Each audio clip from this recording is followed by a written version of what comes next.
जय मां लक्ष्मी भक्तों, आप सभी को होली की ढेर सारी शुभकामनाएं।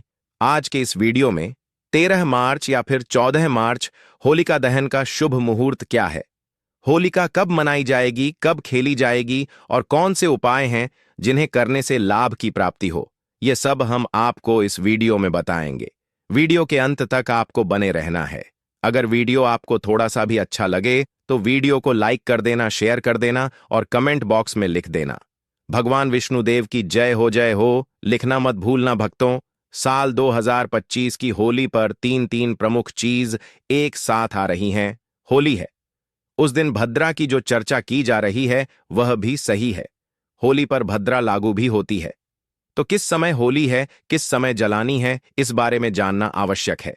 तीसरा ग्रहण बताया जा रहा है, होली का दहन पूर्णिमा पर होता है। चंद्र ग्रहण भी है, उसका क्या प्रभाव रहेगा वह जानना बहुत आवश्यक है। इतना बड़ा फेस्टिवल है कि उसको कैसे मनाया जाए, कैसे पूजा की जाए और किस प्रकार से उसका दहन किया जाए, क्या सामग्री उसमें अर्पित कीजिए, ये सारी बातें जो है बहुत महत्वपूर्ण हो जाती हैं। सारी जानकारी महत्वपूर्ण है, इसीलिए तो आपको होली से संबंधित, ग्रहण से संबंधित या भाद्रा जून होता है, इसका निष्कर्ष निकलता है, वह हम आपके यहां बताते हैं। तो इस प्रकार से हमारे यहां जानकारी होती है, वह सही सटीक जानकारी होती है। होली का जो धन है वह होता है फाल्गुन मास की पूर्णिमा को। तो पहले यह जानना आवश्यक होता है कि फाल्गुन मास की पूर्णिमा किस दिन है और उसी दिन होली का दहन किस समय किया जाएगा। होली जो है वह 2 दिन का त्योहार होती है। एक दिन होलिका जलाई जाती है, होलिका दहन होता है। ये सभी लोग दिन में होलिका की पूजा करते हैं और पूजन करने के बाद रात्रि को शुभ मुहूर्त में भद्रा रहित समय में होलिका का न किया जाता है। भद्रा रहित समय अर्थात जिस समय में भद्रा नहीं होनी चाहिए, क्योंकि होली और रक्षाबंधन दोनों पर ही भद्रा का बहुत अधिक प्रभाव होता है। उनके लिए भद्रा हमेशा लागू रहती है, सदा लघु रहती है। इसीलिए आपको भद्रा समय देखकर ही आपको होलिका का दहन करना चाहिए। अगले दिन रंगों वाली होली, जिसे धूलंडी कहा जाता है, चरा कहा जाता है, अलग अलग नाम से भारतवर्ष के भिन्न भिन्न प्रति में जाना जाता है। उसे दिन रंग गुलाल आदि लगा के होली मनाई जाती है। इस प्रकार से 2 दिन का त्योहार है। आप कई बार होलिका दहन के बाद आने वाले गुरुवार को भी करते हैं और कई बार आप सोमवार को भी करते हैं।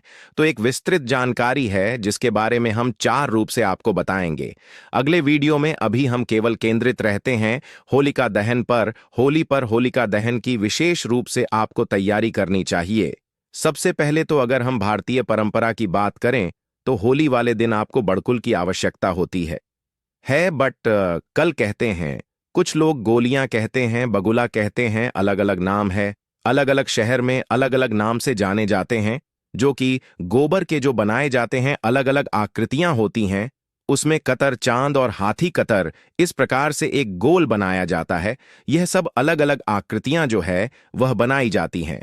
गोबर से उनको एक माला में पिरो लिया जाता है और उनको जहां होली का आपके इलाके में पूजन किया जाता है ना, वहां पर अर्पित कर दिया जाता है। पूजन की विधि भी आपको आगे हम बताएंगे।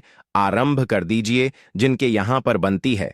आज गांव देहात की बात करें या कुछ शहरों में भी जहां गोबर मिलता है लोगों को, तो वह लोग बनाते हैं।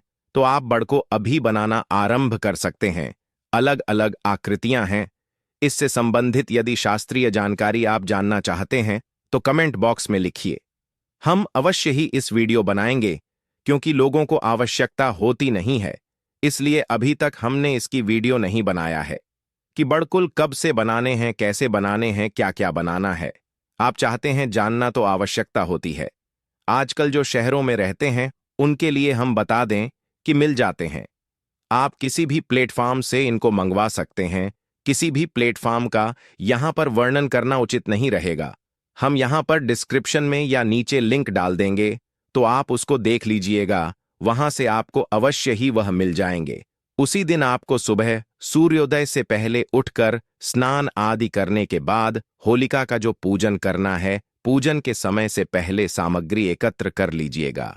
सामग्री में क्या चाहिए, आपको पहले तो बड़कुल रखिएगा, उसकी माला बना लीजिएगा। थोड़ी सी हल्दी रखिएगा, थोड़ा सा कुमकुम रखिएगा, एक लोटे में जल लीजिएगा, थोड़े कच्चे मूंग भी रख लीजिएगा, थोड़े से बताशे रख लीजिएगा, कुछ लोग इसमें हल्दी प्रयोग करते हैं तिलक के लिए, कुछ लोग इसमें कुमकुम रोली प्रयोग करते हैं। दोनों ही उचित है। आपके यहाँ पर जो भी प्रयोग में होता है वह आप ले लीजिएगा। इस प्रकार से ये सारी सामग्री आप एकत्र कर लीजिए। एकत्र करके एक स्थान पर बैठ जाए।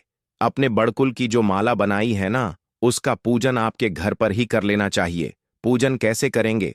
बड़कुल को लेकर जो आपने बनाई है माला, उसको पहले थोड़े से जल छींट दीजिएगा। उसके बाद तिलक लगाइए, अक्षत लगाइए, थोड़े से पुष्प उसे पर छोड़िएगा, हाथ जोड़कर प्रणाम कीजिएगा। उसके बाद उसे माला को रख लीजिएगा थाली में, या जैसे भी आप ले जाना चाहे बाकी सामग्री को एकत्र कीजिएगा और उसके बाद आप पूजा के लिए चले जाइए। इस समय पूजा करनी है, शुभ मुहूर्त आगे हम बताएंगे। अभी भद्रा के अनुसार क्या समय रहेगा। पूजा के लिए एक माला बनाई जाती है बच्चों के लिए, और जो बच्चे होली का पूजन के लिए जाते हैं तो वह गले में उसको पहन के जाते हैं। यदि आपके यहाँ ऐसी प्रथा है तो आप उसको कर सकते हैं, इस दोष नहीं है। यह भिन्न भिन्न प्रति के कुछ भिन्न भिन्न भिन्न प्रथाएं होती हैं। इनका एक कोई रिलीजियस फैक्टर नहीं होता है, इनका किसी धर्म से बहुत अधिक लेना देना नहीं है कि बच्चे जो है वह ननिहाल से आई हुई ड्राई फ्रूट्स ट्रॉफी आदि की माला पहन के जाते हैं। वैसे भी आज के समय में बच्चे जो हैं यह सब पहन के जाना पसंद भी नहीं करते हैं। ये आप अपने अनुसार देख लीजिएगा जो आपके यहाँ होता हो। इस प्रकार से सामग्री ले, जिस स्थान पर होलिका जलाई जाती है वहां पहुंच जाएगा। जहां होलिका जलाई जाती है आपके क्षेत्र लकड़ियों की होलिका बना दी गई होगी। वहां पहुंच के सर्वप्रथम आप जल के छींटे अर्पित कीजिएगा, हल्दी कुमकुम अर्पित करके अक्षत अर्पित कीजिएगा। आप मूंग भिगो के रख दीजिएगा, सुबह वह मूंग लेकर जाएगा, मूंग अर्पित कीजिएगा। बताशे भोग के रूप में अर्पित कीजिएगा, दक्षिणा के रूप में कुछ दक्षिणा राशि भी आप वहां पर अर्पित कर सकते हैं। आपको एक परिक्रमा करते हुए देना है। वह ऐसा नहीं कि आप जो होलिका का दहन करने के लिए जो लड़कियां लगाई हुई हैं वह गीली ना हो जाए, तो आप एक परिक्रमा करते हुए उसके बाद कच्चा सूत लीजिएगा और कच्चे सूत को 5 या 7 बार लपेटकर होलिका कैसे चक्कर लगाते हुए चारों तरफ से, और 5 या 7 बार उसे होलिका के लपेटे। उसके बाद होलिका को प्रणाम कीजिएगा। इस प्रकार से यह आपको होलिका की पूजा वहां पर करनी है। इस प्रकार से आपको होलिका की पूजा करनी है। ध्यान रखें कि आप 5 प्रकार का अनाज भी अर्पित कर सकते हैं। होलिका को साथ ही पुष्प आप अवश्य अर्पित कीजिएगा जब आप पूजन कर रहे हैं। ना तो कुछ लोगों के प्रश्न आते हैं कि गुरुजी हम किसका आवाहन करें, किन्हें याद करें, कौन से देवता की पूजा करें।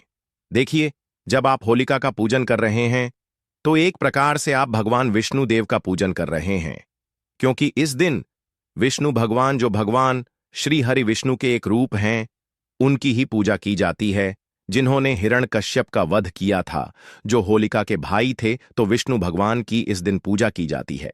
भगवान को प्रेम पूर्वक आप चंदन अर्पित करें, होली अर्पित करें, 5 प्रकार के अनाज अर्पित करें और अंत में सूत से 5 या 7 चक्कर लगाकर उसको लपेट दें, बांध दें और गुलाल अर्पित करें। यह पूरी विधि रहेगी।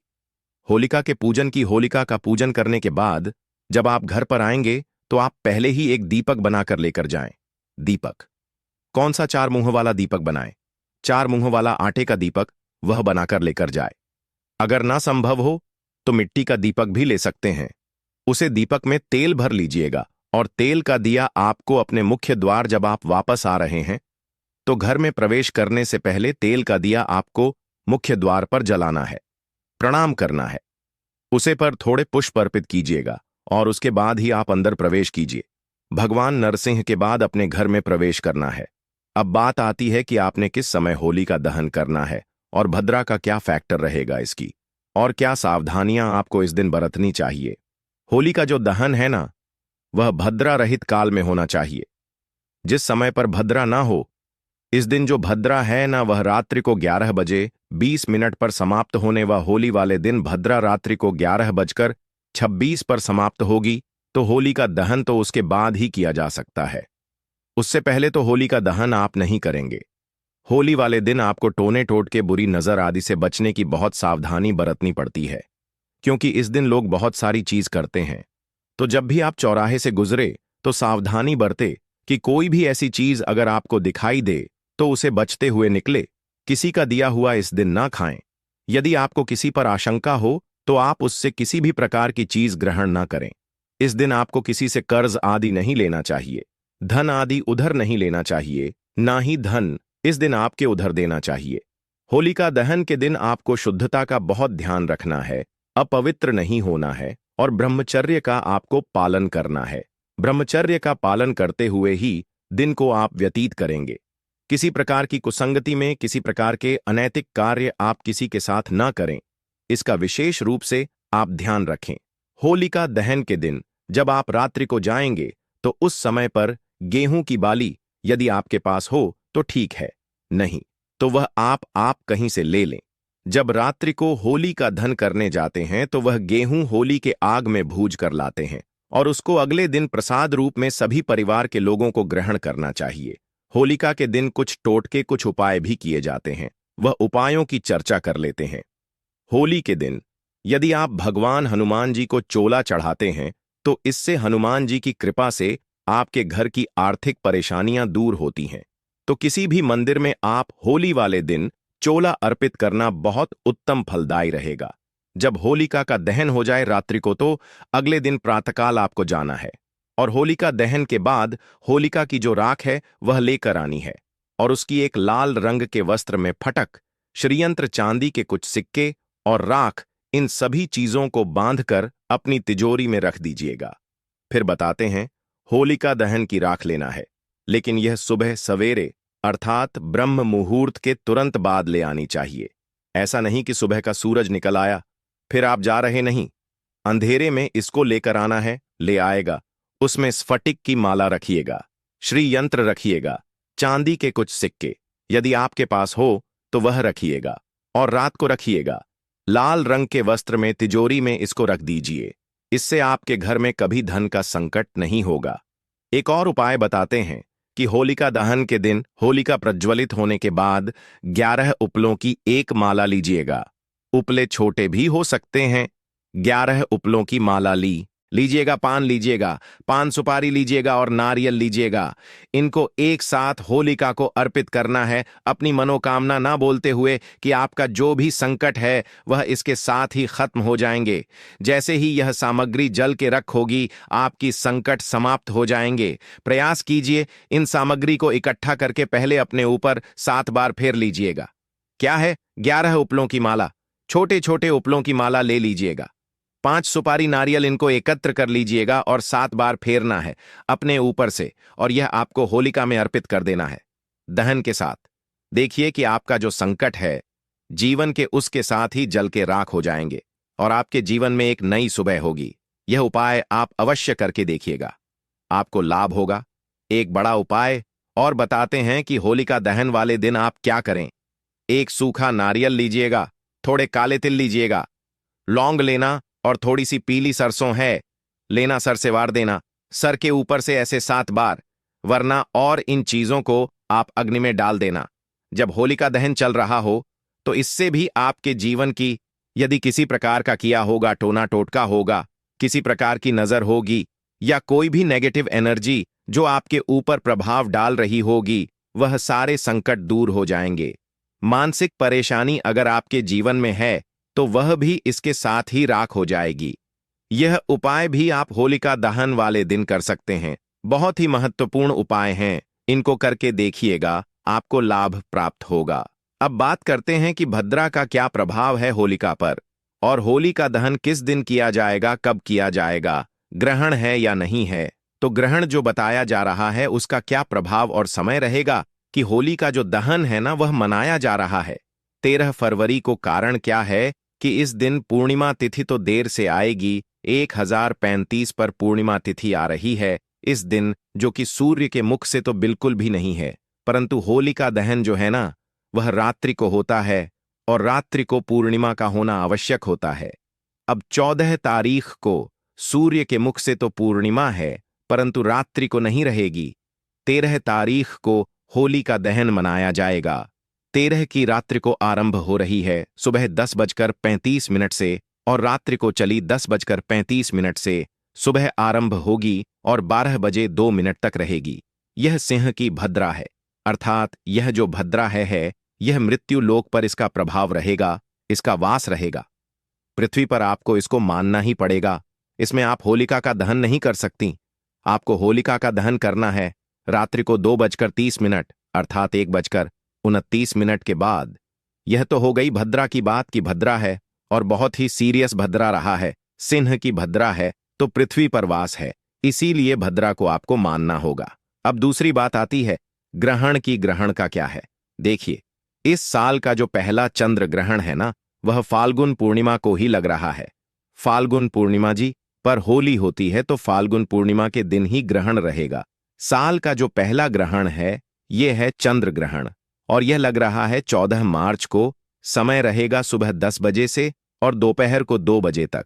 ऐसे में क्योंकि जो ग्रहण है वह 14 मार्च को है और हम होली का दहन कर रहे हैं 13 मार्च, इसीलिए होलिका दहन पर इस ग्रहण का बहुत प्रभाव नहीं रहने वाला है। तो यह भी जानकारी होलिका के बारे में। तो चलिए अब जान लेते हैं कि होली जलाने का शुभ मुहूर्त क्या है, किस समय पर होली दहन किया जाएगा। साल 2025 में होली का पर्व 13 और 14 मार्च को मनाया जाएगा।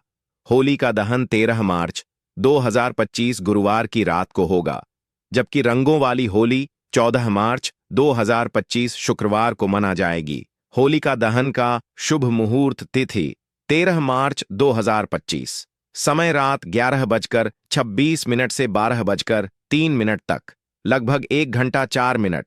होलिका दहन के समय भद्राकाल से बचना आवश्यक है, क्योंकि भद्रा के दौरान शुभ कार्य वर्जित माने जाते हैं। इसलिए उपरोक्त शुभ मुहूर्त में ही होली का दहन करना उचित होगा। रंगों की होली, जिसे धुलेदी भी कहा जाता है, 14 मार्च 2025 को हर्षोल्लास के साथ मनाई जाएगी। इस दिन लोग एक दूसरे पर रंग और गुलाल लगाकर खुशियां बांटते हैं। तो भक्तों, आपको हमारे द्वारा बताई हुई जानकारी कैसे सी लगी, हमें कमेंट बॉक्स में जरूर बताएं। भक्तों, इस होली अगर आप अपने सारे दुख होल के साथ जला देना चाहते हैं तो कमेंट बॉक्स में लिखें, जय नरसिंह भगवान, हम पर और हमारे परिवार पर अपनी कृपा करें और हमारे सारे दुख दूर करें, और कमेंट बॉक्स में जरूर लिखें।